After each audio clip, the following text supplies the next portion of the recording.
तो कोलकाता में जो कुछ हुआ उसके बाद हमने देखा कि पूरे देश में गुस्सा है। दिल्ली से लेकर महाराष्ट्र, यूपी से लेकर राजस्थान और कोलकाता में लगातार जो है धरना प्रदर्शन किया जा रहा है। यहाँ तक कि आईएमए ने भी जो है साथ देना अब शुरू कर दिया। उनकी तरफ से साफ तौर पर ये कहा जा रहा है कि देखिए डॉक्टर्स की सुरक्षा जो है वो बहुत ज्यादा जरूरी है। लेकिन इन सब के बीच में अब एक बहुत महत्वपूर्ण एंगल है जो लोगों के लिए समझना जरूरी है कि देखिए जो आरोपी संजय रॉय है अब उसका साइकोलॉजिकल टेस्ट कराया जाएगा और उसकी शुरुआत जो है वो हो चुकी है। अभी सीबीआई की टीम जो है साइकोलॉजिकल टेस्ट के लिए आरोपी संजय रॉय को लेकर गई है। लेकिन आखिर ऐसे लोग जो इस तरीके की घटनाओं को अंजाम देते हैं उनकी मेंटल सिचुएशन क्या रहती है? क्या वो फिजिकली इतने ज्यादा अनफिट होते हैं जिस वजह से वो ऐसी हत्या या ऐसी वारदातों को अंजाम देते हैं? इसी पर और ज्यादा बातचीत करने के लिए हमारे साथ साइकेट्रिस्ट डॉक्टर सार्थक दवे मौजूद है। सार्थक, सबसे पहले आपका बहुत बहुत स्वागत है। लेकिन जो कुछ हुआ है कोलकाता में उस पर सबसे पहले एज एन डॉक्टर मैं आपसे ये समझना चाह रही हूँ कि उस पर आपकी राय क्या है? ये बहुत ही गंभीर घटना है। मैंने पहले भी एक बार कहीं कहा है कि हम लोग जब डॉक्टर बन रहे होते हैं, एमबीबीएस, एमडी, एमएस कर रहे होते हैं ना, तब जो हॉस्पिटल है ना वो हमारा घर है। ये उस जैसा हुआ कि मैं अपने घर के एक बहुत ही सुरक्षित कमरे में बैठ के अपनी पढ़ाई कर रहा हूँ और कोई इंसान आके, कोई ग्रुप ऑफ पीपल में भी आके मुझे वायलेट कर देता है और कोई कुछ कर नहीं पाता है।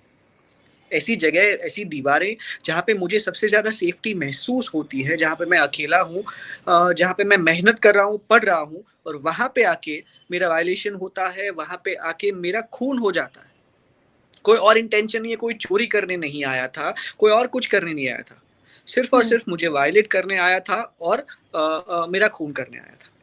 इसके साथ साथ ये भी एक चीज़ समझना ज़रूरी है कि जो भी इंसान अंदर गया था वो हॉस्पिटल के अंदर जाके, hospital campus normally government hospitals का कैंपस बहुत बड़ा होता है, उसके अंदर एक हॉस्पिटल का बिल्डिंग होता है जिसके अंदर डिपार्टमेंट्स होते हैं अलग अलग। जैसे ये जो डिपार्टमेंट था वो चेस्ट फिजिशियन का डिपार्टमेंट था, वैसे अलग अलग डिपार्टमेंट होते हैं। उसमें एक डिपार्टमेंट ढूंढना चेस्ट फिजिशियन, मतलब जहाँ पे मेजॉरिटी टीबी, ट्यूबरक्लोसिस के पेशेंट्स होते हैं, उन पेशेंट्स के बीच में से जाके कहीं पे जाना, 4th फ्लोर पे शायद से वो सेमिनार हॉल था, 4th फ्लोर तक जाना और 4th फ्लोर पे थर्ड फ्लोर पे जाना और 3rd फ्लोर पे जाके आधी रात को कोई इनोसेंट डॉक्टर बैठ के पढ़ रही थी, अपनी पढ़ाई कर रही थी, उनको जाके उनका रेप करना, ये बहुत ही गंभीर दुर्घटना है, बहुत ही गंभीर चीज है मल्टीपल लेवल्स पे। एक उस इंसान की मानसिकता क्या है कि ये पेशेंट्स के बीच में से जाके वो ये घिनौनी हरकत कर सकता है।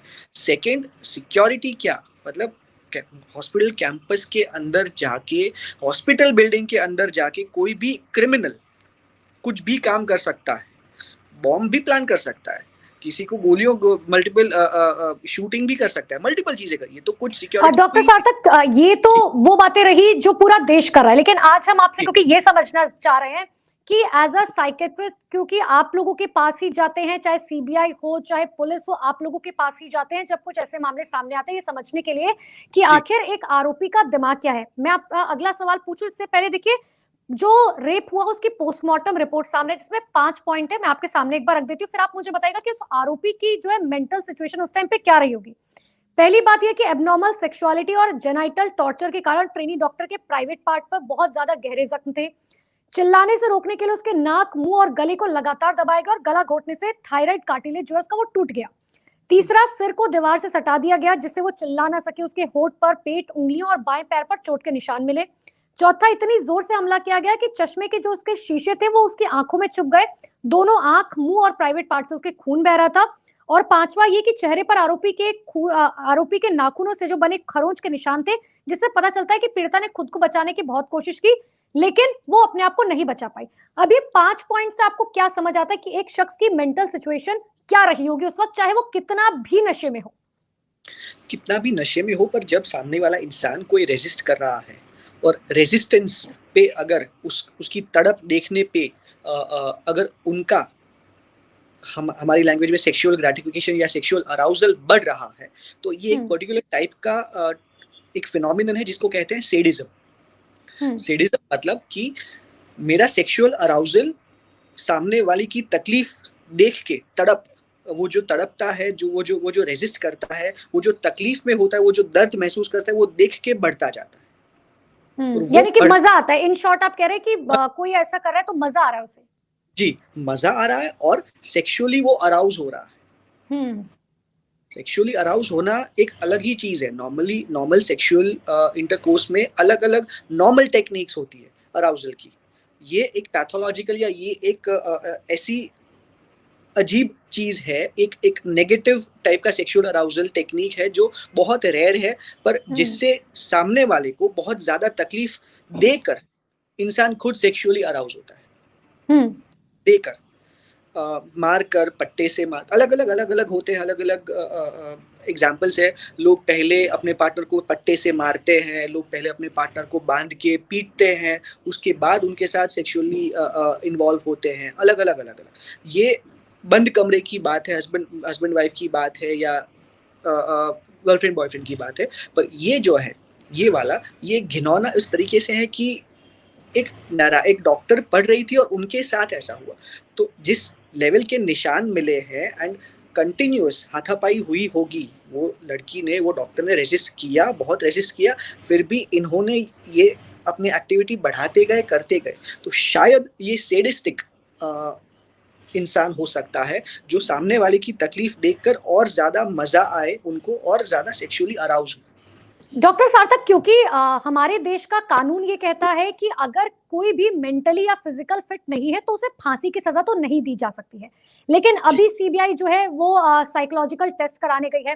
अब अगर मैं आपसे ये समझना चाह रही हूँ कि अगर साइकोलॉजिकल टेस्ट में ये आता है कि मान लीजिए कि वो फिजिकली फिट नहीं है, तो क्या ऐसे में इन लोगों के खिलाफ क्या एक्शन होना चाहिए? क्योंकि जो उसने किया है वो उसने पूरी तरीके से हदें पार की, और दूसरी तरफ हमारे देश का कानून ये कहता है कि ऐसे लोगों को आप फांसी तो दे ही नहीं सकते हैं। देखिए, जहां तक मैं जानता हूं, जो साइकोलॉजिकल टेस्टिंग होती है उससे किसी भी बीमारी, हम लोग ये नहीं कह सकते कि ये पर्टिकुलर बीमारी ही है। सेकंड, कोई मेजर बीमारी अगर है, साइकेट्री में बहुत सारी कंडीशंस ऐसी है जो बीमारी के तौर पे नहीं आती, तो अगर the person falls into one of those categories तो वो फांसी की सजा के योग्य है। उसमें कोई बीमारी लक्षण नहीं है। कुछ मेजर बीमारी अगर उनको है और जिसके अंदर, जिसकी वजह से उन्होंने ऐसा कोई काम किया है, जिसके इन्फ्लुएंस में उन्होंने ऐसा कुछ काम किया है, तो फांसी की सजा नहीं दे सकते, या लाइफ या एक टर्मिनल वो नहीं दे सकते। पर ये लेवल का सिम्टम, ये लेवल का अगर है, सिर्फ और सिर्फ सेक्सुअल रिलेटेड अगर बीमारी है, जैसे इसको कहते हैं सेक्सुअल परवर्जन, अगर वो टाइप की बीमारी है तो मेरे हिसाब से नहीं रोकना चाहिए। क्यों रोकना चाहिए? बट डॉक्टर सार्थक, क्योंकि जिस वक्त संजय रॉय ने रेप किया, उसके बाद हत्या की, उसके बाद अगर ये कहा जाए कि वो मेंटली अनस्टेबल था, तो ये कहना भी बहुत गलत हो जाएगा, क्योंकि वो शख्स वहां से आधे घंटे बाद निकलता है, वो अपने घर जाता है, उसने बकायदा जो उसके खून से लदे हुए कपड़े थे उनको धोया, उसके जूतों पे जरूर थोड़ा निशान रह गया, और उसके बाद जाके वो शांति से सो भी गया। ऐसा शख्स क्या मेंटली अनस्टेबल हो सकता है, या तो वो पूरी तरीके से प्रिपेयर्ड था कि मुझे ये करना है और उसके बाद आके मुझे ये करना है? सो बेसिकली अगर कोई एक ही चीज का लक्ष्य, एक ही चीज कोई बुरी करता है, गलत करता है, और बाकी सब रूटीन लाइफ उनकी नॉर्मल है, सब नॉर्मल तरीके से जीता है, तो वो कोई मानसिक बीमारी नहीं कह सकते। कोई भी मानसिक बीमारी का डेफिनेशन में ये आता है कि उस लक्षण की वजह से, उन लक्षणों की वजह से उनका सोशियो ऑक्यूपेशनल डिसफंक्शन होना चाहिए। मतलब मैं अगर उदास हूं तो मेरी रूटीन लाइफ भी बिगड़नी चाहिए। मैं काम ठीक से ना कर पाऊं, मैं सो ना पाऊं ठीक से, मेरा सोशल सर्कल बिगड़ने लगे, सब अफेक्ट हो। ऐसा नहीं होना चाहिए कि मैं कहीं आधे घंटे के लिए बैठा हूं, उसी टाइम पे बहुत ज्यादा उदास हूं, तो उसके बेसिस पर मैं मानसिक बीमारी, साइकियाट्रिक इलनेस नहीं कह सकता। सो उसी तरीके से यहाँ पे अगर उन आधे एक घंटे के लिए उस इंसान ने ये हैवानियत दिखाई और बाकी रूटीन लाइफ जी रहा है, रूटीन नॉर्मल लाइफ, कहीं कुछ भी प्रॉब्लम नहीं है, काम कर रहा है, सोसाइटी में नॉर्मल बात कर रहा है लोगों से, और सिर्फ एक घंटे के लिए वो हैवान बन जाता है, तो ये किसी मानसिक बीमारी अभी तो नहीं कह सकते, जितना इन्फॉर्मेशन हमारे पास। डॉक्टर सार्थक, क्योंकि एक और बात मैं यहाँ पर आपसे समझना चाह रही हूँ, क्योंकि ये बात निकलकर सामने आई कि संजय रॉय ने पहले पोर्नोग्राफी देखी थी, जो बहुत एक वायलेंट पॉर्न थी, जिसके बाद उसने इस घटना को अंजाम दिया।